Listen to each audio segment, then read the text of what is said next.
tout d'un coup, alors que j'entendais encore les bruits du marteau-piqueur, et j'entendais ce qu'il y avait au-delà des bruits.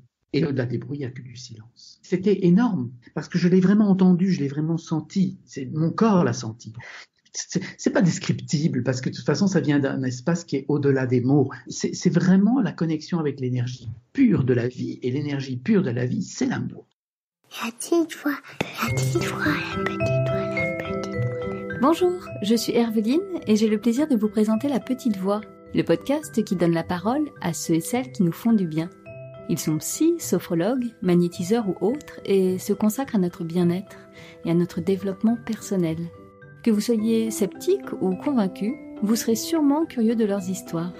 Quel chemin ont-ils parcouru pour choisir ces métiers dédiés aux autres ? En quoi consiste leur pratique et que leur apporte-t-elle ? Voilà les questions que je vais leur poser lors de ces conversations intimes, sans blabla. Des conversations qui vont nous éclairer, nous inspirer. Si vous aimez ce podcast, parlez-en autour de vous et dites-le moi avec des étoiles sur iTunes. N'oubliez pas aussi de vous abonner pour ne rater aucun épisode. Alors, prêt à écouter La Petite Voix pour entendre la vôtre ? La Petite Voix, le podcast, c'est parti ! Quel bonheur de revenir ici, d'être là derrière mon micro et de vous savoir vous de l'autre côté. C'est donc parti pour une deuxième saison de ce podcast. Et pour la lancer, je vous propose une rencontre avec un invité de marque. Pas seulement parce qu'il est connu, que vous avez peut-être lu certains de ses ouvrages ou assisté à l'une de ses conférences. Thierry Janssen est un invité de marque car il nous ouvre à la spiritualité avec la sagesse de celui qui sait qu'il n'est justement pas sage. Celui qui a un jour été chirurgien renommé a découvert que la guérison passe aussi par le soin des émotions et de l'âme. Il a cheminé pour apprendre à s'écouter, à prendre le temps de se connecter à lui-même, quitte à se mettre en retrait lorsque c'était nécessaire. Et puis un jour, il a vécu une expérience mystique, celle du silence intérieur, comme il la raconte dans son dernier ouvrage. Un moment de grâce, d'une puissance indescriptible, pendant laquelle il a goûté à l'amour pur, à l'universalité. Bienvenue dans la saison 2 de La Petite Voix, bienvenue dans cet épisode très inspirant, vibrant, plein d'espoir en la vie. Avec Thierry, nous allons parler d'une fulgurance de conscience qui l'a décidé à quitter son job à l'hôpital de Bruxelles en quelques minutes, d'une enfance marquée par une grande sensibilité, de sa rencontre déterminante avec une guérisseuse américaine et de l'acceptation qui rend libre et créatif. Bonjour Thierry et bienvenue dans La Petite Voix. Bonjour. Je suis vraiment enchantée de vous recevoir et ravie d'ouvrir avec vous la deuxième saison de ce podcast. Ensemble, aujourd'hui, nous allons parler de votre cheminement initiatique que vous évoquez dans vos livres et en particulier le dernier qui est un très beau livre qui s'appelle « Écoutez le silence à l'intérieur » qui est paru l'an dernier aux éditions Iconoclaste. Thierry, on ne vous présente plus, vous êtes psychothérapeute et désormais fondateur de l'école de la présence thérapeutique à Bruxelles. Vous êtes également un auteur connu et reconnu, déjà 8 livres je crois à votre actif sur des sujets qui sont liés au développement personnel, mais c'est d'ailleurs un terme et même une mode dont vous vous méfiez et on va avoir l'occasion d'y revenir là dans notre entretien. Ce que je n'ai pas encore dit, c'est que vous avez également été médecin. Vous étiez même un chirurgien renommé jusqu'au jour où je crois que vous aviez environ 35 ans. Vous avez compris que vous ne vous épanouissiez plus dans ce rôle aussi prestigieux était-il. Est-ce que vous pouvez revenir sur cette journée particulière et cette fulgurance de conscience, comme vous l'appelez ?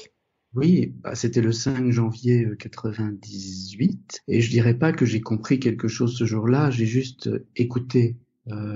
J'ai écouté d'abord une voix très clairement qui a résonné en moi et un ressenti très profond qui m'a dit que je ne pouvais plus rester là. En fait, pendant des années, j'avais consacré toute mon énergie à cette carrière médicale et chirurgicale. Et sans m'en rendre compte, je m'étais enfermé dans un système de fonctionnement très contraignant, très violent quelque part. Et j'avais jamais fait de travail sur moi, donc j'avais pas non plus le recul pour comprendre tout ça.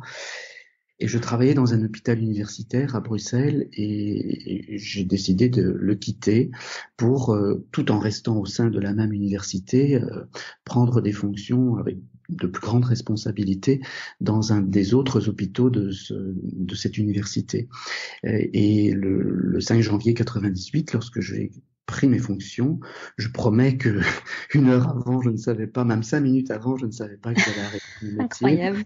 Mais j'étais dans l'ascenseur avec la dame qui devenait ma secrétaire et elle me parlait et j'avais l'impression qu'elle parlait une langue étrangère, je ne comprenais rien. Et puis je suis rentré dans mon nouveau bureau et j'ai vraiment entendu cette voix qui est ma voix, hein. C'est comme quand je m'entends vous parler maintenant. Et cette voix a dit, si tu vas mourir. Et j'ai écrit ma lettre de démission au doyen de la faculté de médecine. Et en fait, j'ai simplement dit, voilà, je ne suis pas la personne pour occuper le poste que je vous ai demandé d'occuper. Je peux pas tricher avec moi, je peux pas tricher avec vous. Et donc, je remets ma démission.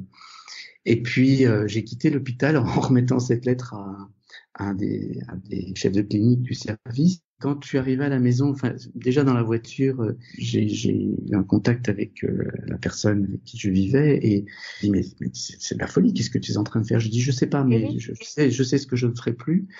Et j'ai le sentiment qu'aujourd'hui, c'est comme si je renaissais ou que je naissais consciemment. Puis à la radio, il y avait une chanson qui disait ceci est le premier jour du reste de ta vie, et ça a vraiment fait sens. Et ça m'a plongé dans une sorte de sentiment d'euphorie qui a perduré pendant certainement 10 jours. Et puis j'ai commencé à avoir très peur. Ah. Les questions sont revenues en fait. Mais c'était pas des questions, c'était que tout d'un coup j'étais face à un immense vide parce que toute ma vie avait été remplie par ce projet. C'est un projet qui était né quand j'avais l'âge de 5 ans, le jour où ma mère m'a montré le chirurgien qui l'avait opéré et j'ai dit moi je vais faire ça. Donc depuis là j'étais programmée, même si j'ai eu longtemps un doute parce que j'avais une passion qui est née pratiquement au même âge, vers 5-6 ans, une passion pour la civilisation de l'Égypte ancienne. Et longtemps, j'ai hésité entre m'orienter vers l'égyptologie ou vers la chirurgie. Et à 18 ans, j'ai fait la chirurgie parce que c'est un métier qui me paraissait plus ouvert vers les autres et qui servait plus quelque part que simplement s'intéresser aux antiquités. Mais en même c'est un piège parce que je voulais pas être médecin, je voulais être chirurgien. Ça m'a demandé énormément d'efforts, d'investissement et j'ai jamais réfléchi à tout ça. J'ai juste agi comme ça, sans doute pour réparer plein de choses, hein, comme nous tous. On a des raisons très névrotiques de s'investir, de mettre beaucoup d'énergie pour réparer des blessures du passé. Mais en même temps, ce 5 janvier 98, je crois que j'étais vraiment arrivé à la limite de ce que je pouvais m'imposer, parce que finalement, je m'étais imposé beaucoup de choses, beaucoup d'efforts, beaucoup de contraintes, et très peu de plaisir finalement. C'est ce que vous appeliez dans votre livre, vous faites référence à cette période comme ça en disant Thierry ambitieux et perfectionniste, c'est ça ? Oui, parce que j'avais développé une personnalité assez rigide, perfectionniste, et donc aussi à cheval sur beaucoup de règles. Comme nous tous, hein, j'ai développé cette personnalité pour essayer de m'adapter, pour essayer de survivre et d'être aimé. C'était une façon de rentrer dans les rangs, de ne pas décevoir, d'être un bon petit garçon. Parce que très jeune, j'ai senti que j'étais pas forcément différent des autres, mais qu'en tout cas j'avais des particularités en moi qui n'était pas forcément accepté par les autres, et en particulier une très grande sensibilité. Et donc cette grande sensibilité m'a permis d'être à l'écoute, de sentir les autres sentaient que je les sentais. Enfant, les amis de mes parents venaient me parler de leurs problèmes de couple. Oui, mais je crois que ça arrive souvent, parce que, enfin, je sais pas si ça arrive souvent, mais en tout cas, moi, c'était mon quotidien, hein, mais vraiment. Et je pense que j'avais des avis très sages. Mais ça, je crois que ça arrive très souvent. La plupart des enfants ont cette grande sagesse au fond d'eux, parce qu'ils sont pas dans l'analyse, justement, ils sont pas dans l'essai de compréhension, ils sont dans la perception immédiate des choses, sans jugement, et ils ont un avis plein de bon sens par rapport à ces choses. Et du coup, ça fait de moi une personne à l'écoute et au service et dans l'aide. Et donc le métier de chirurgien, et puis après, tout ce que j'ai fait finalement a tourné autour de ça. Combien d'années avez-vous été médecin et chirurgien? Presque 13 ans. Presque 13 ans. D'accord. Donc, ce qui est intéressant dans votre parcours, vous avez eu cette première vie professionnelle où en fait vous étiez là pour soigner, on va dire, le corps, et puis vous allez nous expliquer comment, après cette première expérience, vous avez décidé de soigner plutôt l'esprit à travers la psychologie. Qu'est-ce qui s'est passé dans votre parcours? J'ai rien décidé du tout, et je sais que ça peut paraître étrange de dire ça, d'entendre ça, mais c'est vraiment ce qui m'est arrivé et ce qui m'arrive encore aujourd'hui. C'est-à-dire que lorsque j'ai quitté la profession de chirurgien, j'ai juste écouté cette voix, j'ai juste écouté une immense tension en moi qui s'est relâchée automatiquement, immédiatement, et j'ai senti que c'était juste. Il m'a pas fallu de courage, mais j'ai eu la bonne inspiration d'écouter. Alors après, votre question, c'est comment vous en êtes arrivé à retourner manifestement vers le soin, l'accompagnement des autres à travers la démarche du psychothérapeute. Oui. À nouveau, j'ai pas décidé. À savoir que quand j'ai quitté le métier de chirurgien, il fallait que je vive, il fallait que je mange.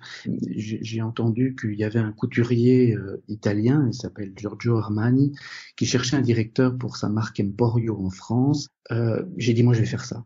Mais aujourd'hui, avec le recul, je me rends compte qu'il y avait plusieurs choses dans ce poste. C'était d'abord l'aspect prestigieux. Je rachetais quelque part ce que j'avais abandonné, et aux yeux des autres, ça me rassurait de me dire, voilà, j'aurais quand même une carrière prestigieuse dans le monde de la mode. Il y avait ça, il y avait Paris, qui était une façon de m'extraire de mon milieu bruxellois où on me condamnait. Mes amis, et qui étaient beaucoup, pour la plupart des médecins, étaient vraiment très violents à mon égard par rapport j'allais vous demander comment votre entourage a vécu ce virage de chirurgien à directeur chez Armani. Une violence incroyable, des jugements, mais je peux comprendre, ça doit faire très peur, quelqu'un qui semble perdre le nord, mais moi, au fond de moi, je savais que c'était juste, et j'ai perdu beaucoup d'amis à ce moment-là, mais voilà, et j'ai envoyé ma lettre de motivation au directeur général de Giorgio Armani à Milan, et j'ai dit, vous allez me prendre pour un fou, je dirigeais un service hospitalier, mais je pense que je suis la bonne personne pour occuper le poste chez Emporio Armani à Paris. Et j'ai été engagé. On m'a envoyé à Milan, et là on m'a remis vendeur. Et là je me suis vu en train de mettre des épingles pour confectionner un ourlet, un pantalon. Et me voyant mettre ces épingles, je me suis dit, Thierry, il y a 2 mois, tu pratiquais la chirurgie, tu utilisais des aiguilles pour recoudre la peau des gens. Et ici, tu utilises des aiguilles pour mettre des ourlets. Et tout de suite, il y a une voix ma voix, bien sûr, qui m'a dit, c'est ta dignité, Thierry. Tu travailles, tu avais besoin de travailler, et tu fais quelque chose qui construit ton futur, sois fier. Oui. Et il y a pas, et c'est ce jour-là que j'ai vraiment compris que c'est pas ce qu'on fait qui compte dans la vie, c'est qui on est quand on fait des choses. Et peu importe le métier que l'on a, même si il est considéré par certains comme pas intéressant ou dégradant, c'est qui on est comme personne pendant qu'on fait ce métier, quand on agit dans le monde. Vous en parlez beaucoup dans votre livre, c'est très fort de cette différence entre ce que c'est qu'être et ce que c'est faire. Oui, exister vient de exstare, se poster à l'extérieur. C'est la posture que l'on a pour vivre dans le monde, en interaction, en relation avec les autres. Mais ça nous fait porter des masques, et ça nous fait jouer des rôles, et ça nous fait adopter tout un système de défense qui construit ce qu'on appelle une personnalité. Et cette personnalité, nous y sommes totalement identifiés parce que notre mental crée cette entité qu'on appelle moi. Et ego en latin. Et en fait, on est souvent totalement identifié à cette personnalité parce qu'on n'a que comme souci d'exister. Mais il y a une dimension plus profonde dans la vie qui n'est pas d'exister à travers ce qu'on fait, ce qu'on montre, ce qu'on dit, c'est d'être tout simplement. Et le noyau de l'être, c'est pas le mental qui pense, qui bavarde, qui raconte une histoire, un autre sujet. Être, c'est simplement laisser la conscience s'éveiller en nous, cette conscience qui est pure présence et qui est pure acceptation de ce qui est, parce que la conscience ne pense pas. C'est pas le mental. Okay. Et du coup, pardon, je reviens sur votre parcours à ce moment-là où dans cet atelier en Italie chez Armani, vous prenez conscience de cette différence entre ce que c'est qu'être et ce que c'est faire? À l'époque, ce que j'ai compris, c'est Thierry, tu n'es pas ce que tu fais. Tu es Thierry qui fait ça maintenant, mais tu peux faire plein de choses dans ta vie. Et ce que tu fais maintenant, tu dois en être fier parce que c'est ce qui te permet d'avancer et de progresser dans ton existence. Et alors, combien de temps a duré ce métier dans la mode et chez Armani? Ben disons qu'après j'ai pris mes fonctions à Paris et j'ai occupé cette fonction pendant presque 9 mois et j'ai été licencié et ce qui est drôle, c'est que à l'époque le directeur général d'Armani m'a dit vous n'avez pas la culture de l'entreprise et il avait totalement raison. Et surtout je me laissais pas faire parce que bon c'est quand même un monde où il y a beaucoup d'ego, beaucoup de blessures, beaucoup de rivalité et tout ça sur un fond de nécessité de rentabilité, de performance et d'argent. Mais j'avais juste besoin de ça pour me rassurer, pour me prouver que je pouvais faire autre chose, ne pas être identifié qu'au chirurgien que j'avais été. Mais après, ça m'a aussi permis de recevoir une assez importante indemnité de départ. Et je me suis dit, Thierry, maintenant tu n'as plus d'excuses. Tu as besoin de temps pour comprendre ce qui t'arrive. Et j'ai dit, investis sur toi parce que tu es le seul avec qui tu resteras jusqu'au bout. C'est peut-être la chose la plus intelligente que j'ai fait dans ma vie, vraiment. Parce que c'était très sage. Et puis, pendant une année, je suis resté à Paris. Et ça a été une année d'éveil dans le sens où tous mes sens étaient ouverts. Je sentais le parfum des roses dans le jardin des Tuileries, mais à des mètres et des mètres de distance. Je voyais des choses que j'avais jamais remarquées auparavant. J'étais tout ouvert au monde et très joyeux. Même si une partie de moi vivait des peurs ou de l'inconfort par rapport au futur, mais tout de suite, je revenais dans ce présent et je disais non, c'est bien, c'est juste, je me sens bien. Et j'ai commencé à écrire un roman qui, en fait, était la résurgence de toutes mes passions d'adolescent et d'enfant, et en particulier l'Égypte ancienne. J'ai envoyé ce texte à de nombreuses maisons d'édition il y en a 3 qui ont répondu en disant il faut continuer à écrire, mais il faut laisser de la place à vos personnages. Je devrais peut-être choisir le mode de l'essai. Et effectivement, 2 ans plus tard, j'écrivais mon premier essai. Comme quoi, c'était des bons éditeurs. Donc, en fait, ce qui est étonnant, on vit quand même dans un monde où on court tout le temps, je ne sais pas après quoi, mais en tout cas, on court. Et vous avez réussi à ce moment-là à entendre que justement, il fallait arrêter ce rythme-là et juste prendre ce temps pour vous, sans nécessairement d'objectif ou quoi, mais juste vivre ce qu'il y avait à vivre à l'instant T. Et vous savez, je crois que le fait d'avoir lâché tout cet investissement, ce métier, ça a libéré quelque chose d'énorme et je pouvais pas tricher. Et à l'époque, ce qui était juste, c'était de prendre ce temps.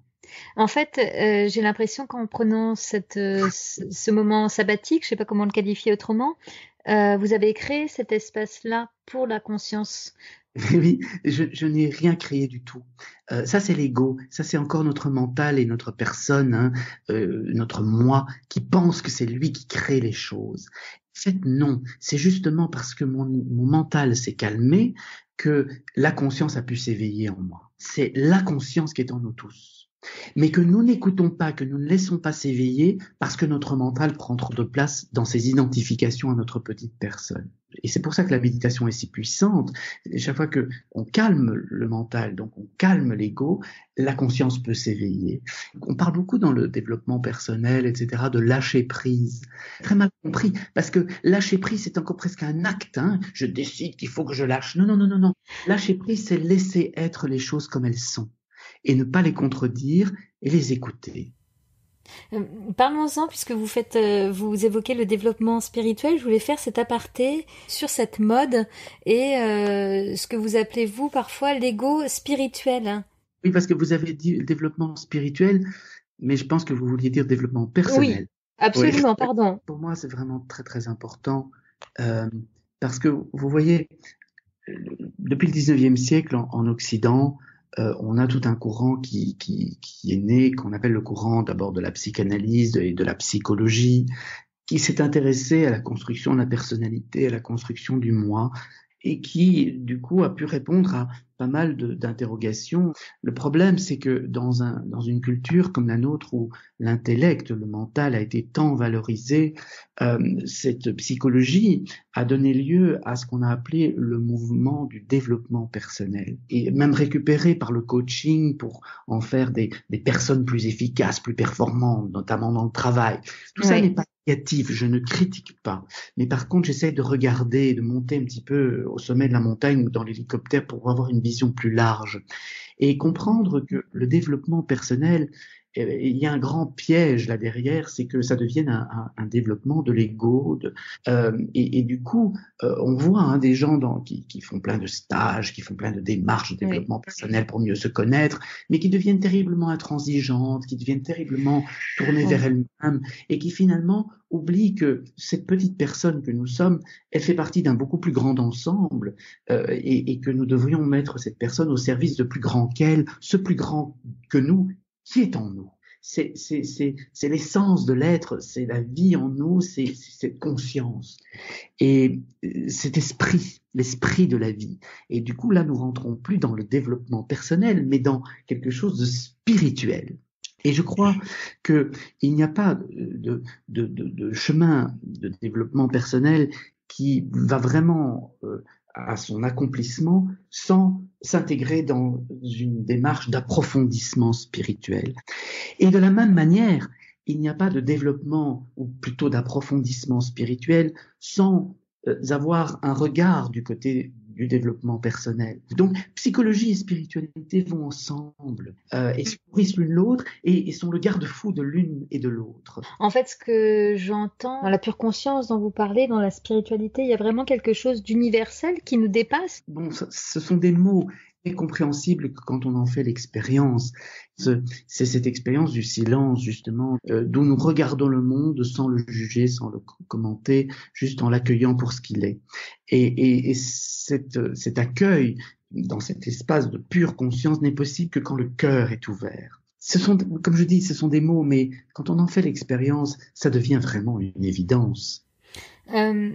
Du coup, je reviens sur votre parcours pour savoir comment vous avez cheminé jusqu'à cette pure conscience. Je crois qu'à un moment donné, dans ce cheminement, vous avez suivi pendant 4 ans une formation aux États-Unis auprès d'une, je ne sais pas si le terme est le bon, mais une guérisseuse américaine, c'est ça ?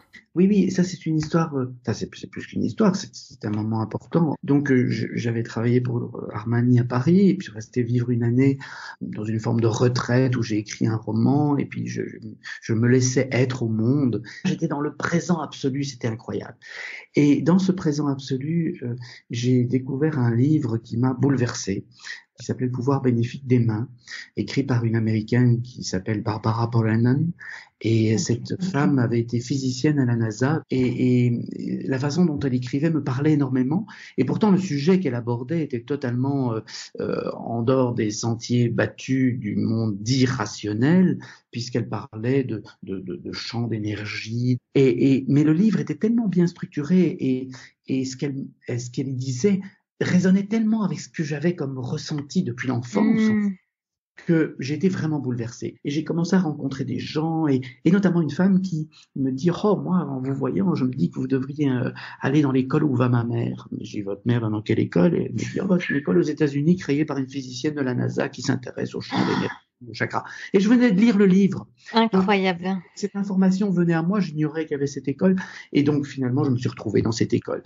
Et je peux dire une chose par rapport à ça, c'est que j'ai trouvé un endroit confrontant, parce que d'abord la culture était un peu New Age. J'imagine que pour l'ancien chirurgien que vous étiez, évidemment, là, on vous emmenait dans un monde beaucoup moins cartésien et scientifique, du coup. Et en même temps, il était peut-être plus cartésien, plus scientifique que beaucoup de monde scientifique qui dit que j'avais été, parce qu'il était basé sur l'expérience. Et que c'était vraiment les expériences qui nous permettaient de nous poser des questions et d'apporter des réponses. Là, dans cette école, où on était en formation pour devenir des guérisseurs et non pas simplement des soigneurs, il nous était demandé de faire l'expérience. C'était 4 ans, à raison d'une semaine toutes les 5 semaines. Et là-bas, j'ai découvert que c'était un endroit où j'allais travailler sur moi, essayer de comprendre ma personnalité, mais pas que intellectuellement, j'allais la comprendre dans mon corps, dans l'énergie, la façon dont mon corps utilisait cette énergie. Donc c'était une école où il y avait de la danse, du yoga, du qigong, des thérapies psychocorporelles. J'ai tapé sur des coussins, j'ai hurlé, j'ai pleuré. Je suis arrivé, je regardais les autres, j'ai dit, mon Dieu, les pauvres, ils ont l'air bien mal en point. Mais 2 mois plus tard, j'étais avec eux en train de pleurer parce que j'avais quitté mon masque de sérénité. Si je reviens à ce qu'on disait tout à l'heure, vous aviez appris à être et pas seulement à faire dans cette école. Exactement. Et cette école était très bien construite. L'outil qui était utilisé était très puissant. Et du coup, on pouvait pas échapper à vraiment se regarder. Très souvent, dans la vie, on triche. Et là, c'était très difficile de tricher. Et oui. Et ce qui est intéressant, c'est toute la dimension du corps que vous évoquez. On voit bien qu'en fait, le corps, c'est vraiment l'endroit où les émotions ne trichent pas et le mental peut se raconter ce qu'il veut. Le corps, lui, il est dans une vérité.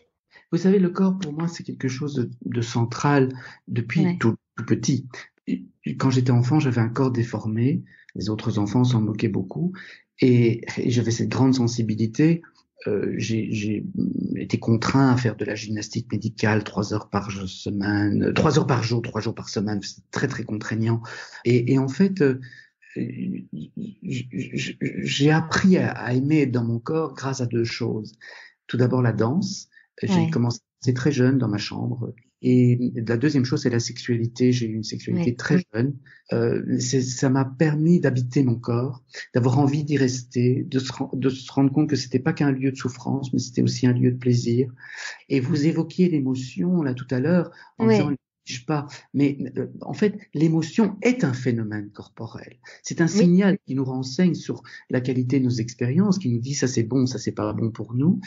Et donc, effectivement, tout ce travail fait à l'école de Barbara Brennan autour du corps et de l'énergie me parlait énormément. Je me suis rendu compte que c'était pas par hasard que j'avais choisi le métier de chirurgien, parce que c'était vraiment un moyen d'être en contact avec le tangible. Et je crois qu'il n'y a pas de chemin spirituel valable, réel, tant qu'il n'est pas profondément incarné. Et c'est peut-être un des grands travers de l'Occident qui a développé une spiritualité déconnectée du corps. Et du coup, une spiritualité très mentale, mais le mental, je l'ai dit, c'est pas l'esprit, c'est pas la conscience. Donc, c'est une spiritualité qui n'est pas profondément accomplie. Et je sais que ça va heurter d'entendre ça va heurter certaines personnes, mais vraiment, je les invite à réfléchir à ça. Parce que comment peut-on dire que nous avons développé une spiritualité et ne pas ressentir dans notre corps le mal-être et la souffrance que c'est voir les autres dans la souffrance.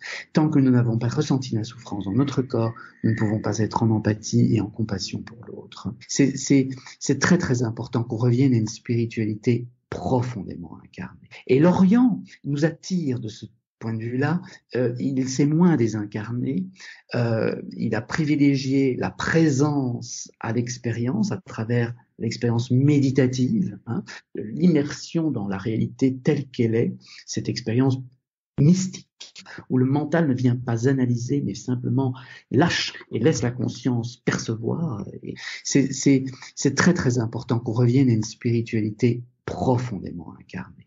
Donc, je reviens à votre formation là que vous avez suivie aux États-Unis auprès de cette guérisseuse. Après cela, vous revenez en Europe, peut-être en Belgique, pour être psychothérapeute. En fait, j'ai à peine revenu à Bruxelles avant même de me rendre dans cette école aux États-Unis. Il y a des personnes qui avaient constaté un changement chez moi. Et me disait tu veux pas parler à mon père ou à ma sœur ou à mon frère, enfin. Et un jour il y a une dame qui m'a demandé de voir son mari qui était mourant, enfin son ex-mari qui était mourant. Et il se trouve que cette sorte d'accompagnement que j'ai eu auprès de lui a été quelque chose de fort, tant pour lui que pour moi bien sûr et pour sa famille. Et à partir de là, il y a une sorte de bouche à oreille qui s'est installée très très rapidement, au point où en 2-3 mois de temps, j'avais un temps plein d'occupation et je ne voyais absolument pas ça comme une comme une profession. Et pour moi, demander de l'argent, c'était quelque chose de très compliqué. Mettre une valeur sur mon temps, sur mon éventuelle compétence, c'est très très compliqué. Et donc, je n'ai pas du tout demandé d'argent pour cette activité. Et à l'époque, mon compagnon, qui n'appréciait pas trop que je vienne à la maison avec toutes ces personnes, m'a loué une loge de concierge dans laquelle je me suis installé et j'ai commencé à voir les gens là, dans une forme de consultation. Et je me sentais pas du tout légitime pour en faire une profession. Et c'est un jour une dame qui m'a tendu un billet de 50 €. Enfin, à l'époque, c'était 2000 francs belges, parce que tout ça, c'était en 99-2000. Et elle me tend un billet de 2000 francs belges. Je dis non, je peux pas accepter ça. Et elle me dit si, vous devez accepter ça parce que vous m'apprenez la prospérité de mon âme, mais je vais vous apprendre la prospérité de votre portefeuille.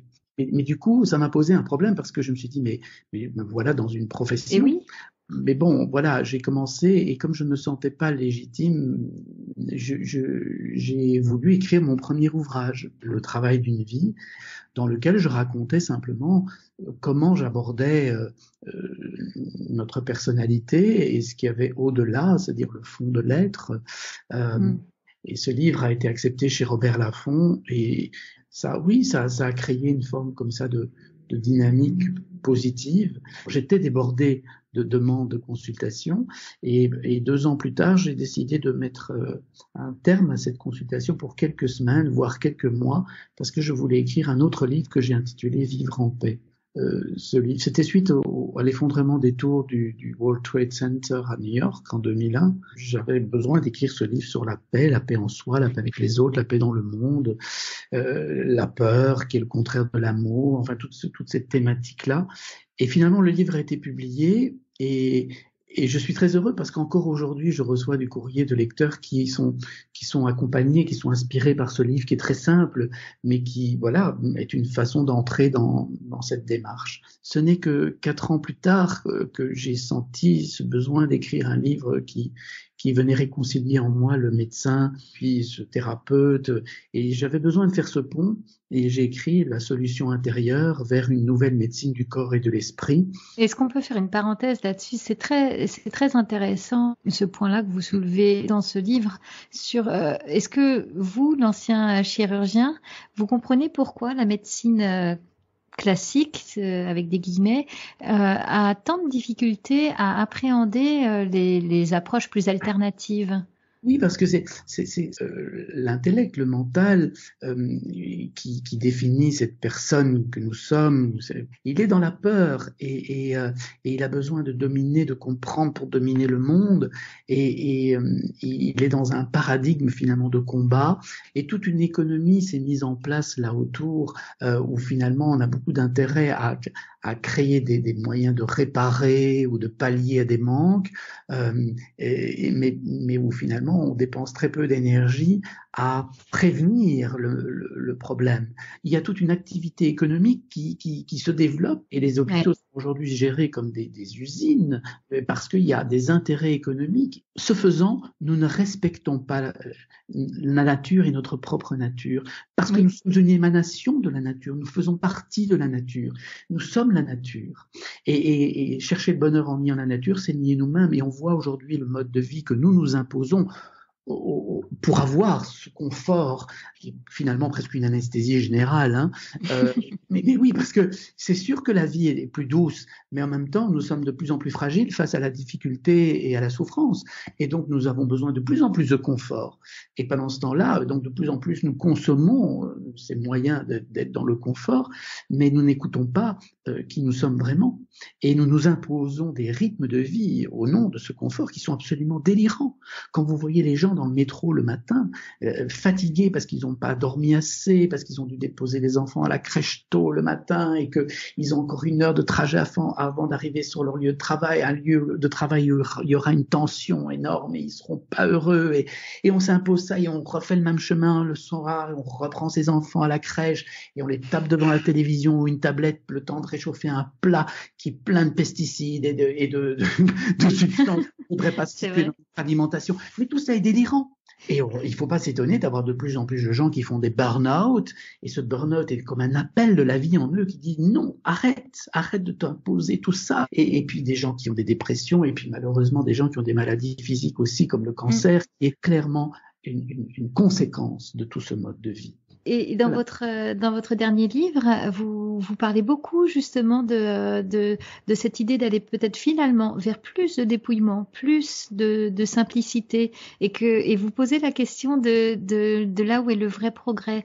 Est-ce que finalement le vrai progrès, c'est pas le silence? Vous savez, le vrai progrès, c'est l'approfondissement spirituel, c'est-à-dire le contact avec l'esprit, c'est-à-dire avec la conscience. C'est de voir vraiment ce qui est, d'arrêter d'être aveuglé par nos croyances, et que quand on a une crise en face de soi, on se pose les bonnes questions. C'est Einstein qui disait, on ne peut pas solutionner un problème avec une façon de penser qui a créé le problème. Et ça, c'est le vrai progrès.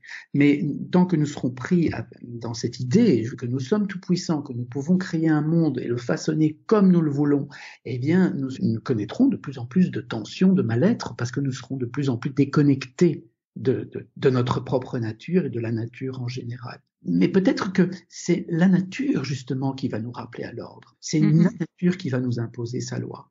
Et je crois que si l'espèce humaine ne le fait pas, elle disparaîtra, mais ce ne sera pas la première espèce à disparaître de la surface de cette planète, et ce n'est pas grave en soi quand on réfléchit. Par contre, l'humanité a peut-être là une opportunité d'évolution.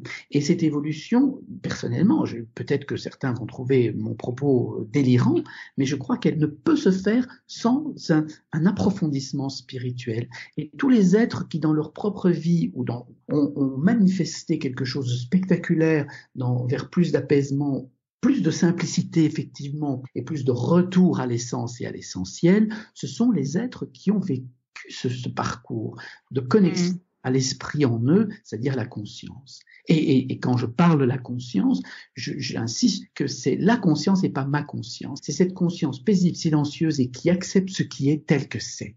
En fait, il y a vraiment quelque chose d'universel, c'est-à-dire que à la fois ça ne nous appartient pas et en même temps ça nous appartient à tous. Oui, c'est la beauté du message de toutes les spiritualités. Je ne parle pas des religions qui sont des interprétations mentales de l'expérience spirituelle. Et l'expérience spirituelle, elle naît de l'expérience mystique. Et l'expérience mystique, c'est un éblouissement, c'est un éveil de la conscience en nous qui voit la réalité, qui l'embrasse pleinement. Et cette ouverture, cette illumination se produit dans la vie de chacun quelque part, mais malheureusement dans nos cultures, il n'est pas valorisé, il a même été considéré comme délirant.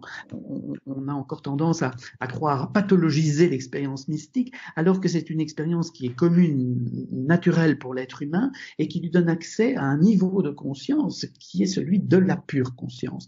Et ça, je pense que quand on a connu ça dans sa vie, ça donne non seulement une vraie lucidité sur le monde, sur soi aussi, mais ça donne une grande paix.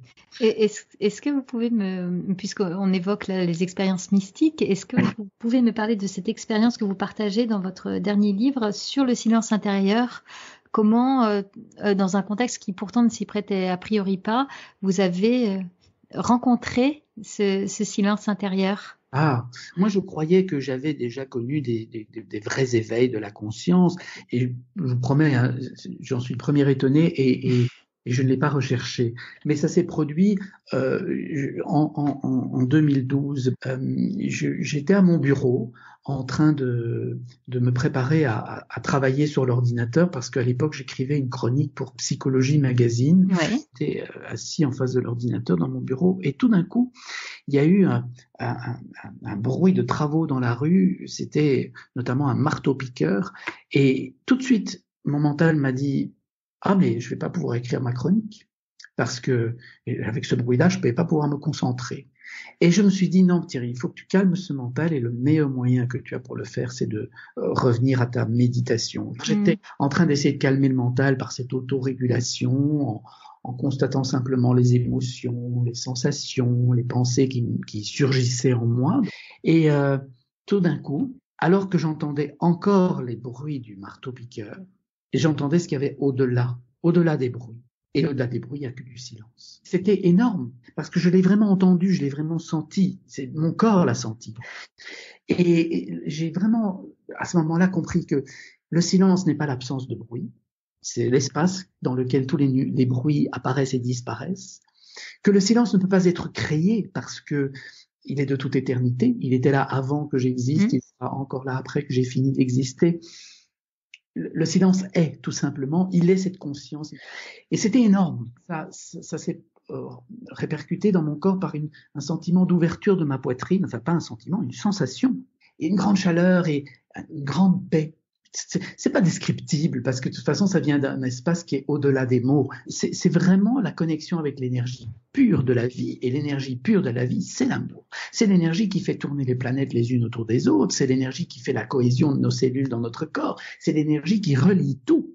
Et ça m'a pas quitté, ça ne me quitte plus. Même pendant ces moments difficiles où je voyais ma personnalité agitée, avec ses conditionnements, ses peurs, sa névrose, voire sa tendance parfois un peu dépressive, il y avait un endroit beaucoup plus profond que ça qui regardait ça. Est-ce que ça veut dire que cette expérience, finalement, ce moment-là que vous nous décrivez avec les travaux, ce moment d'accès au silence, à la pure conscience, ça dure finalement certainement quoi, quelques secondes? Oui, je crois que ça a duré très très peu de secondes. Et en fait, ça s'est achevé quand tout d'un coup, moi, a dit, mais moi je vis une expérience spirituelle. C'était trop drôle. J'en ai ri. Je me souviens, j'en ai ri. Et figurez-vous qu'il y a beaucoup de recherches scientifiques qui ont été faites sur cette expérience dite mystique. La science a bien montré qu'il y a des zones du cerveau qui sont désactivées, notamment les zones de la conscience des limites de notre personne et de notre orientation dans l'espace et le temps. Donc le mystique n'est pas un malade mental. Et des études ont montré que il y a une grande partie de la population, quand on lui propose des mots pour décrire son expérience, qui dit mais moi j'ai fait cette expérience. Et je vois bien que avec le livre Écoutez le silence à l'intérieur, où je parle de cela, eh bien beaucoup de gens me disent mais moi je connais ça, j'ai vécu ça, merci, ça me parle, je me sens pas seul. Je reviens justement à votre ouvrage. Vous évoquez bien sûr cet amour universel dont nous avons parlé, mais derrière cette notion, il y a aussi l'acceptation et l'observation.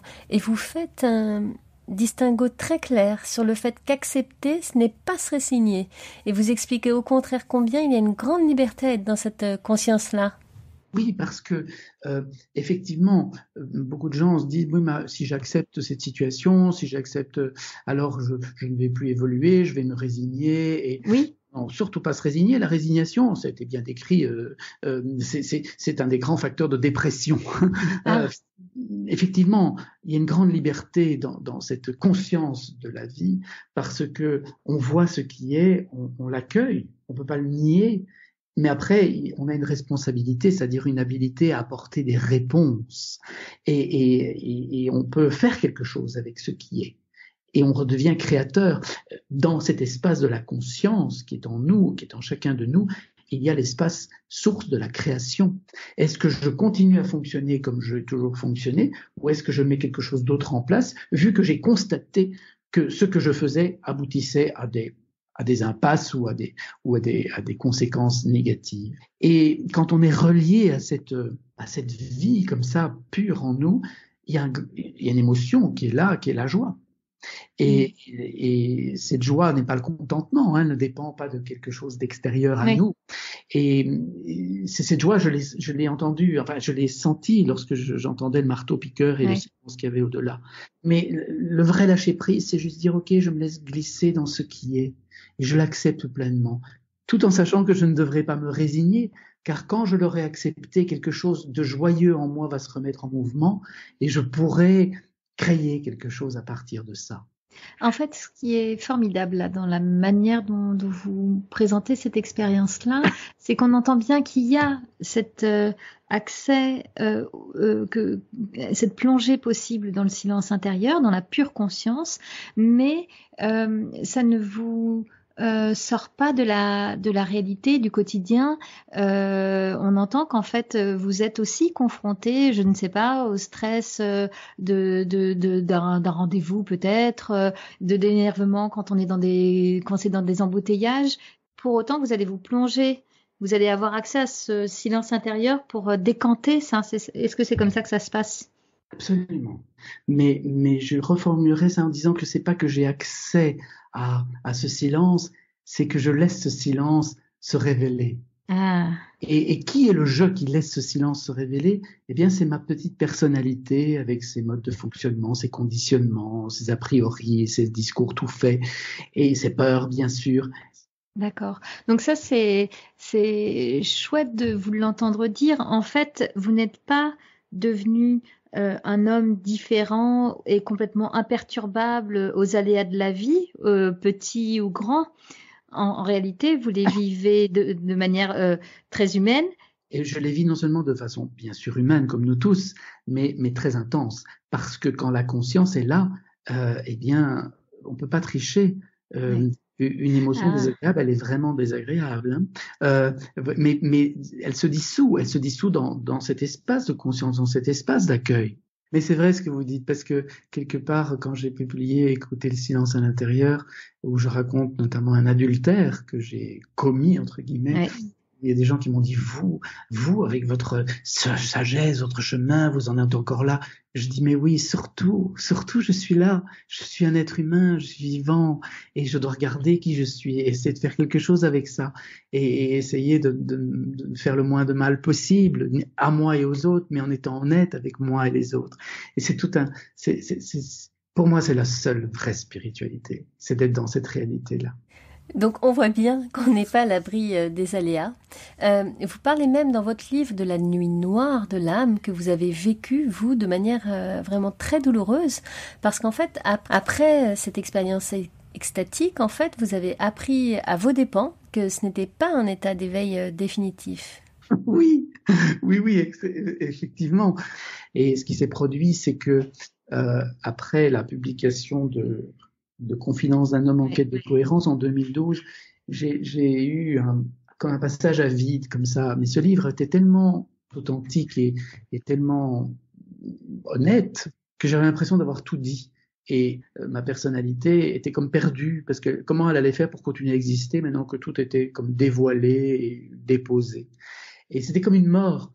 Et pendant plusieurs semaines, j'étais vraiment pas bien. Et fin d'année, tout d'un coup, il y a quelque chose qui s'est réveillé en moi. Et je me suis dit, mais dans le fond, Thierry, ça fait des années qu'on te demande de transmettre, et c'est peut-être temps de créer une forme d'enseignement. Mais je savais que si je faisais ça serait une école. J'avais ce nom qui venait, l'école de la présence thérapeutique. Mais en attendant, je me sentais pas très légitime pour rentrer dans un projet comme celui-là. Et je me suis dit, peut-être que le moyen, c'est de prendre une retraite et pas partir, pas aller en Égypte comme je faisais, ou rester là où je vis, mais juste constater et voir si j'ai un espace intérieur suffisamment paisible et silencieux pour accueillir ce qui est. Mais tout de suite, j'ai voulu profiter de ce temps de retrait et de non-activité professionnelle. Et en fait, j'ai voulu profiter de ce temps pour écrire à propos de la fameuse expérience de ce silence. Je n'arrivais pas à écrire, je ne trouvais pas les mots. En fait, j'étais beaucoup plus identifié à l'auteur que je ne le croyais. Et le fait de ne pas pouvoir écrire, c'est comme si j'existais plus de nouveau. Et du coup, je me suis un peu entêté. Et à un moment donné, c'était tellement une souffrance que j'ai quand même passé plusieurs mois à aller à mon bureau. Je m'asseyais à la table de travail et je restais jusqu'au soir à ne rien faire. Et j'avais un ami qui disait, mais Thierry, tu es en grande dépression. Et je dis, oui, peut-être que tu me vois comme dépressif, mais moi je crois que la plupart des dépressions, ce sont des nuits noires de l'âme. Et moi je vois bien, mon ego veut pas lâcher. Je sais pas comment faire pour lâcher, mais je sais que je vais lâcher à un moment donné. Ça a été peut-être l'expérience la plus forte qui m'a donné le plus de confiance en moi et en la vie. C'est extraordinaire, vous étiez très observateur, vous le viviez évidemment profondément. D'ailleurs, vous le dites, j'ai vu le diable, enfin on sent quelque chose de terriblement douloureux. Des vrais monstres, avec des addictions, c'était vraiment douloureux, oui. Et du coup, il y avait quand même ce petit pas de côté qui vous sauve. La conscience était là, et parfois je riais de moi, je disais, mon Dieu, t'as repassé une journée comme ça. J'avais des gens bien intentionnés qui me disaient, mais Thierry, pars en voyage. Et en fait, non. Parce que je me disais, si tu te distrais, tu vas partir dans autre chose et il y a quelque chose à traverser ici. n'échappe pas à ça. Et ça se faisait naturellement. Sauf que ça a quand même duré plusieurs mois. Et un matin, c'est incroyable, un matin, je me suis réveillé, j'ai dit, je crois que c'est fini. Je sentais de la joie en moi. Je sentais que je retournais dans le monde. Et puis, j'ai mis le site de l'école en ligne dans la semaine qui a suivi. Donc, le projet, du coup, prenait forme? Ah oui, il était là, hein. Et en quelques heures, c'était et alors après, il y a eu la mise en ligne du site et puis tous ces gens qui voulaient s'inscrire et puis l'école a commencé quelques mois plus tard. Et alors, pardon, on va reparler d'école dans quelques minutes, mais du coup, c'est aussi à ce moment-là que vous avez écrit la version que moi j'ai sous les yeux là de ce livre, Écoutez le silence à l'intérieur. Ça a pris encore une année, mais une année où j'étais sage, dans le sens où je ne me suis pas obstiné à vouloir écrire. Et je me suis rendu compte que la première année que j'ai passée avec les élèves à l'école, où je les invitais à plonger dans ce silence intérieur, a été très bénéfique parce qu'elle m'a totalement décomplexé. Elle m'a montré que c'était pas que pour moi que ça fonctionnait. Et ça m'a donné une forme de confiance où j'ai arrêté de vouloir expliquer et je suis parti sur le ton du témoignage. En tout cas, je trouve que vous apportez un éclairage très intéressant sur la manière dont on peut traverser une crise de vie, quelle qu'elle soit d'ailleurs. Mais on peut parfois avoir tendance à vouloir la fuir en partant en voyage, en prenant des médicaments, en se noyant dans le travail. Et vous, ce que vous avez fait à ce moment-là, c'est au contraire, vous y êtes allé complètement. Oui, et c'est tout le contraire de ce que notre société propose. On réussit à développer une économie sur la vente de moyens de ne pas se sentir avec des vagues dans l'âme ou avec un inconfort dans le corps. Du coup, inévitablement, on a tendance à aller vers ça. C'est dommage de vouloir y échapper sans comprendre ce que ça vient nous dire. Et c'est les bouddhistes qui disent ça si justement. La douleur est inévitable. Elle fait partie de la vie. La douleur psychologique comme la douleur physique. Mais la souffrance est évitable. Et elle l'est à condition qu'on ne s'identifie pas à sa douleur, mais qu'on la regarde. Et du coup, on peut en sortir quelque chose. Quand on embrasse la vie, quand on la prend comme elle est, après on peut faire quelque chose. On n'est vraiment pas dans la résignation. Parce que la vie a sa logique, et sa logique, c'est la vie. Oui, c'est toujours plus de vie. Donc ça veut dire que elle va toujours favoriser les êtres qui veulent être vivants. Ça va se faire à travers des rencontres, des résonances avec des personnes qui vont nous reconnaître, que nous allons reconnaître, des synergies, des énergies qui vont se réunir pour apporter plus de vie. Et on part dans une logique très positive. Vous parliez de la créativité qui peut naître de la vie, et du coup, je voulais revenir sur ce que vous avez créé vous, qui est l'école de la présence thérapeutique. Est-ce que vous pouvez me rappeler un peu en quoi elle consiste et à qui elle s'adresse ? Alors, je l'ai ouverte à Bruxelles parce que Bruxelles, d'abord, c'est la ville où je vis et je ne voulais plus tant voyager et m'épuiser comme je l'avais déjà fait. D'accord. Donc, ça se passe à Bruxelles. Après, l'idée, et je vous dis, c'est pas quelque chose que j'ai réfléchi, c'est quelque chose qui a vraiment émergé en moi. Et en fait, dans cette inspiration, d'emblée, il y avait, Thierry, tu vas ouvrir une école, mais elle sera d'abord adressée aux personnes qui sont dans la relation d'aide et de soins. Donc, des médecins, des infirmières, des kinésithérapeutes, des ostéopathes, des chiropracteurs, des psychothérapeutes, des gens qui pratiquent alors des médecines beaucoup moins conventionnelles, comme par exemple le Reiki. Et tous ces gens se retrouvent dans des classes de 20 à 25 personnes et ils découvrent d'abord qu'ils avaient tous une intention commune qui était d'aider, mais que leur personnalité parfois les empêche d'aller dans cette intention et qu'ils deviennent juste des prestataires de services ou de soins et que ça finit par dénaturer l'acte même de la guérison. Et école de la présence thérapeutique, parce qu'effectivement elle s'adresse aux gens qui sont censés apporter un peu de guérison dans le monde. Le premier outil de la guérison, c'est le thérapeute, c'est sa présence. Il passe à un niveau très subtil, pas simplement à travers les mots ou à travers les gestes, c'est son champ d'énergie qui change quelque chose. Et au plus on va s'intéresser à ces sujets-là, au plus on va comprendre que la nature n'est pas que dans la matière ou dans les mouvements, elle est aussi dans la présence d'une intention qui est là et qui est palpable. Mais en attendant, donc cette école, elle s'adresse essentiellement aux soignants, même si maintenant on commence à l'ouvrir à d'autres gens, parce qu'il y a tellement de gens qui veulent dans le secteur des affaires, de l'entreprise, dans le secteur de l'éducation. Mais moi, j'ai commencé tout seul. Et puis la première année, on a eu tellement de demandes. J'ai accepté 60 personnes, 3 classes de 20, sachant qu'elles allaient rester pendant 3 ans. Parce que et que chaque année, j'aurais de nouvelles classes qui arriveraient.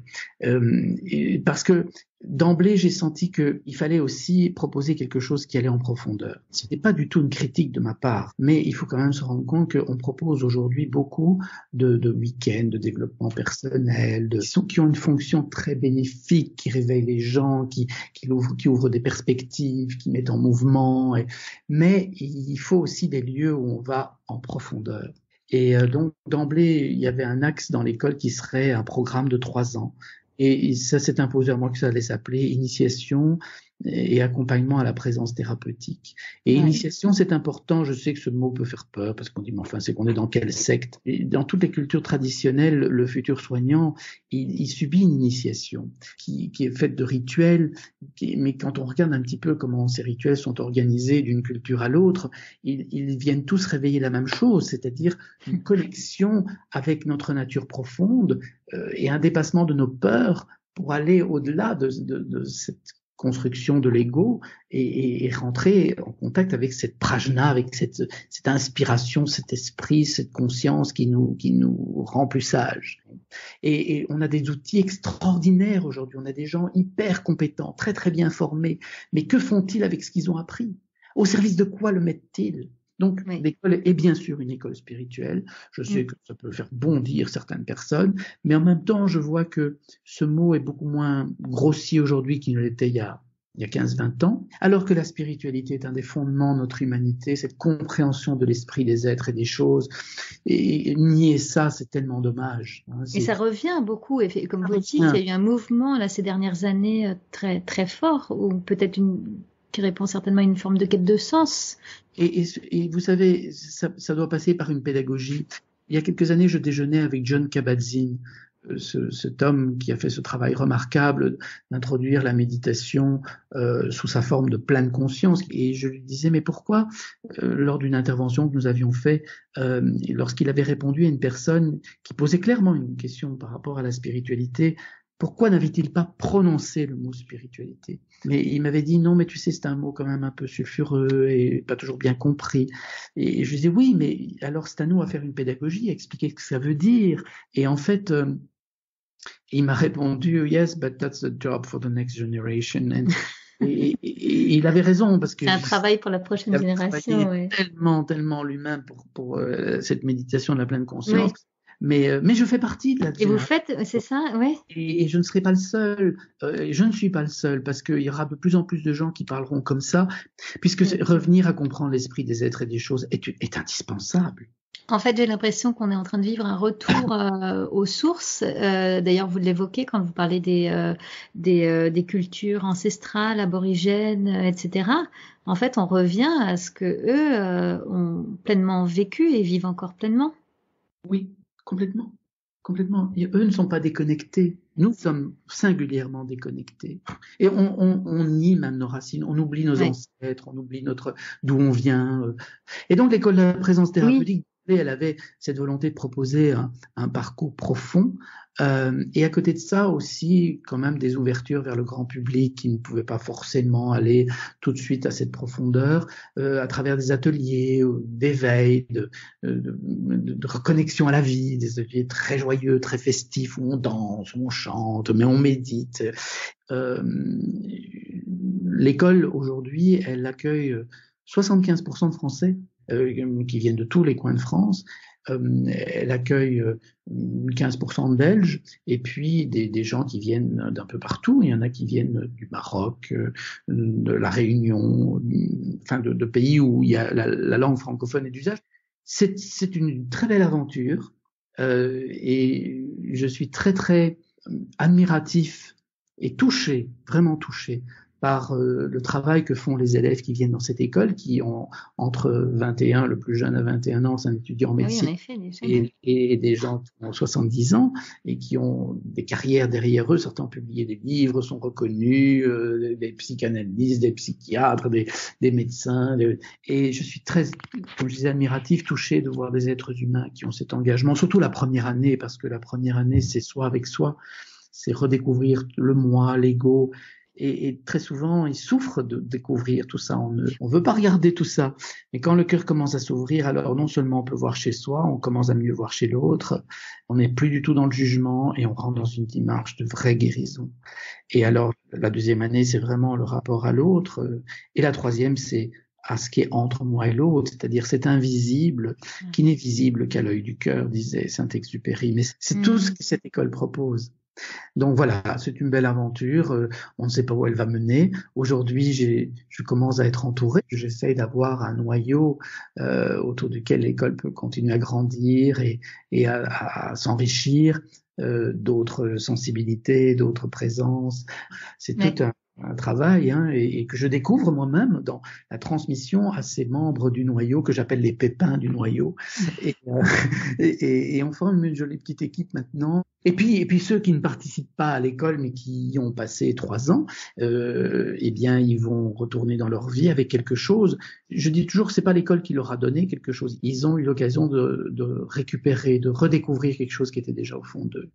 Et avec cette chose-là, très souvent, je constate, ils ont des projets très créatifs dans leurs univers respectifs, quel que soit le domaine du soin ou de leur intervention dans la société, et ils créent des choses très belles. Qu'est-ce qu'on peut souhaiter pour cette école de la présence thérapeutique dans les prochaines années, Thierry ? Que moi, pour commencer, et que les personnes qui se joignent à ce projet ne soient pas un obstacle à son épanouissement. Le grand danger dans ce genre d'entreprise, c'est que le fondateur et puis des gens qui finissent par s'y raccrocher à ce projet utilisent le projet pour leurs ambitions personnelles et que du coup il l'empêche parfois de se développer. Ce travail de conscience, il se fait au quotidien parce que sans ça, ce genre d'entreprise est voué à l'échec. Je ne dis pas que ça réussira, mais c'est ce que je souhaite pour cette école.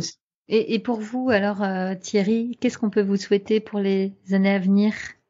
Alors je pourrais faire une sortie très dans la lignée de ce que je viens de dire, d'être la bonne personne et même là au service. Mais c'est quelque chose de beaucoup plus personnel qu'on peut me souhaiter. C'est ce que j'ai vraiment besoin pour continuer à porter ce projet ou accompagner ce projet. Et ce que j'ai vraiment besoin, c'est une oasis. C'est un endroit où je suis en totale confiance avec une personne et d'être nourri de ce partage, de ce sentiment de communiquer et d'être regardé avec bienveillance par l'autre. Et donc voilà, il faut me souhaiter une vie personnelle, privée, épanouie et pleine d'amour. Eh bien, je vous le souhaite. Je termine par quelques petites questions actuelles, notre entretien. Puisque le podcast s'appelle La Petite Voix, je suis obligée de vous poser la question. Est-ce que vous êtes souvent connecté à votre propre petite voix ? Oui, cette petite voix, je l'entends. Je suis souvent connecté à elle, mais je l'écoute pas toujours. Et alors, je suis parfois encore très très fort dans les argumentations pour pas l'écouter. Et je peux me raconter des histoires, et je crois qu'on se raconte tous beaucoup d'histoires pour ne pas écouter la petite voix sage au fond de nous. De temps en temps, quand je constate ça, j'essaye de calmer ce mental, et alors s'installe un immense doute. Et la petite voix parfois se fait absente. Et c'est bon de rester dans ce doute, parce que souvent alors, ce que la petite voix voulait nous dire apparaît d'une autre manière. Mon autre question, je voulais savoir quel livre éclairait particulièrement votre chemin de vie, s'il y en a un. Contrairement à ce que beaucoup de gens pensent, j'ai pas beaucoup lu. Et c'est suite à un rêve que j'ai fait. Je sais pas si je l'ai raconté dans notre long entretien là, mais non. J'ai fait un rêve quand j'avais 17 ans, parce que Enfant, j'ai énormément lu. Oui.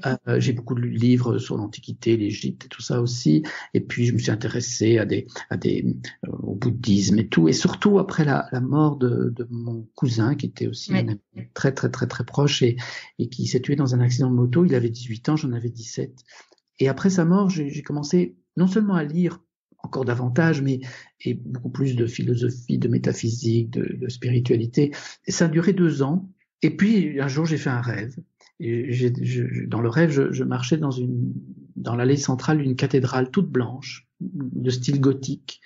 Et arrivé à la croisée du transept, il y a un rayon de lumière qui a frappé ma poitrine. Et dans ce rayon de lumière, il y avait une main, un doigt pointé vers mon cœur. Et j'ai entendu une voix qui me disait « Dieu est en toi ». Je me suis réveillé et je vous promets, la réalité que je découvrais en me réveillant paraissait moins vraie que ce que je venais de vivre dans mon rêve. Et en fait, à la suite de ça, j'ai arrêté de lire. J'ai commencé à vivre. Et plutôt que de me réfugier dans les livres, j'ai commencé à vivre mes expériences, à les regarder. Parfois, j'écrivais dans un petit cahier. Je peux dire que ce que j'ai appris, ça vient de ça. Après, quand j'ai quitté mon métier de chirurgien, j'ai recommencé à lire. Je suis retourné vers des livres de métaphysique, de spiritualité, d'égyptologie aussi. Et j'ai été scié de découvrir dans ces livres les mots pour décrire ce que moi j'avais compris. Ah oui, vous l'aviez vécu du coup de l'intérieur, dans votre chair. Et là, vous trouviez des mots... Vraiment. Et j'avais beaucoup apprécié un livre qui s'appelait « Après l'extase, la lessive ». Et dans ce livre, Jack Cornfield interroge tous les gens dits éveillés. Et en fait, parce que précisément, ils sont vraiment éveillés, ils acceptent la réalité, ils acceptent leur réalité telle qu'elle est, et ils avouent que après l'éveil, il y a des périodes de régression où on est nouveau complètement pris dans les conditionnements du mental, de l'ego, et malgré que cette conscience a pu s'éveiller à certains moments, eh bien, il y a des passages très difficiles. C'est un livre très vivant, plein de témoignages, plein de bon sens sur ce qu'est vraiment un chemin spirituel. Et alors, il faut pas qu'on se raconte des histoires. Un chemin spirituel, c'est un chemin très simple, qui est celui de l'acceptation de ce qui est, de qui on est vraiment. Et qui on est vraiment, c'est bien sûr une personnalité avec plein de contradictions, de zones d'ombre, etc. Mais derrière ça, il faut pas oublier qu'on est celui qui regarde cette personnalité. Est-ce que vous avez un rituel bien-être quotidien, Thierry ? Et il y en a un en tout cas que vous évoquez dans le livre, cette rédaction quotidienne. Le journal, alors j'essaie toujours d'être le plus authentique et honnête possible. Il se trouve que depuis près d'1 an, je n'écris presque pas dans mon journal. D'accord. Mais j'ai fait ça pendant très très longtemps et je le referai probablement. Mais cette année a été comme ça, une espèce de mouvement, parfois un peu chaotique, mais qui m'a permis d'apprendre plein de choses. Je me suis laissé aller à ce qui était proposé.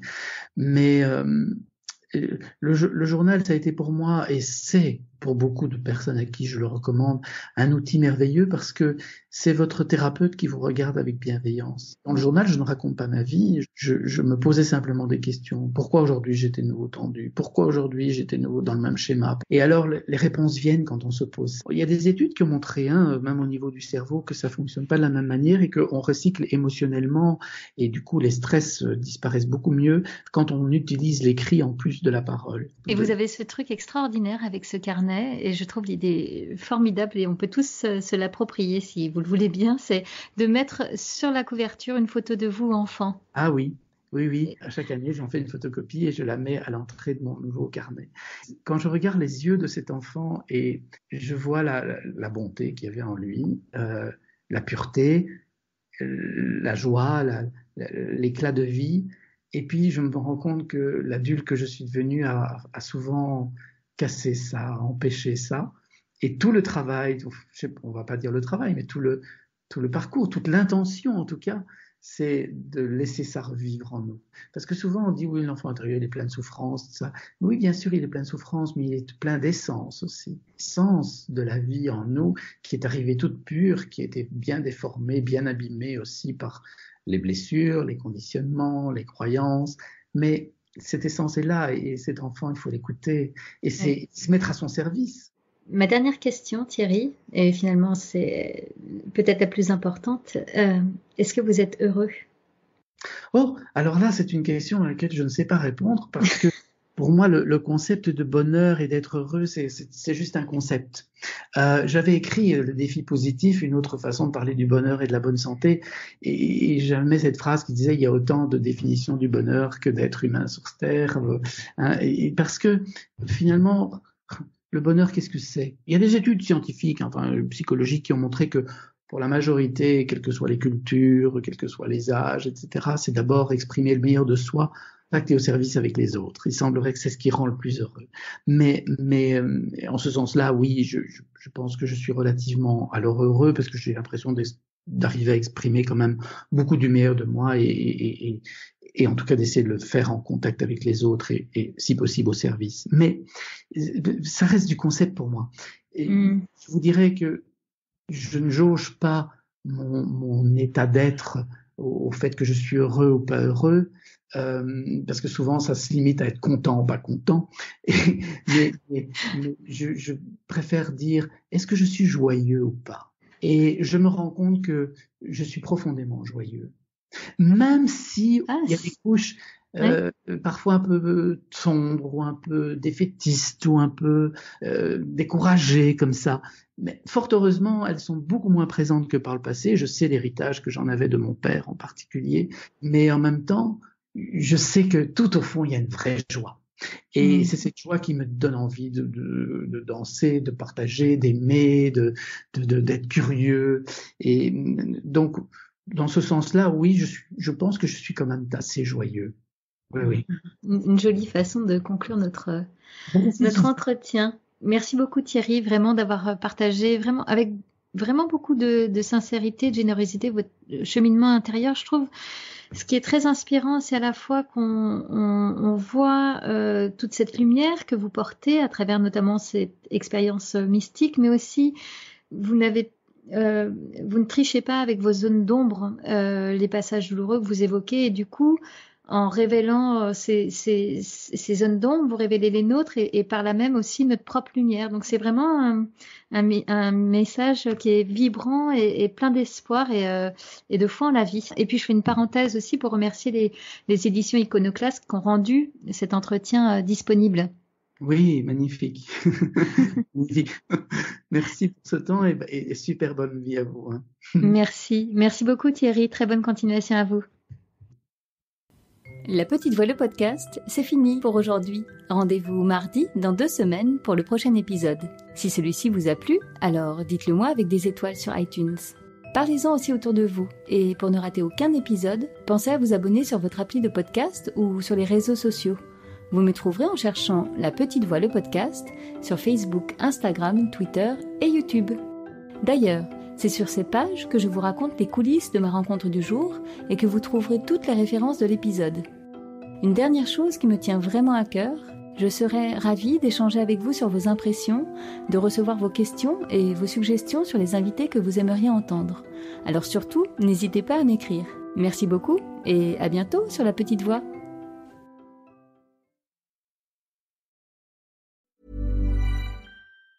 Livy, pour la santé de tous. Savez-vous qu'un entraînement cérébral régulier stimule votre créativité, mémoire et concentration ? C'est pourquoi Livy vous propose un petit jeu de mémoire. Repensez à votre déjeuner d'hier. Qu'avez-vous mangé ? Ça vous revient ? Non ? Si vous hésitez, il est temps de s'entraîner. On peut vous aider. Livy, pour la santé de tous.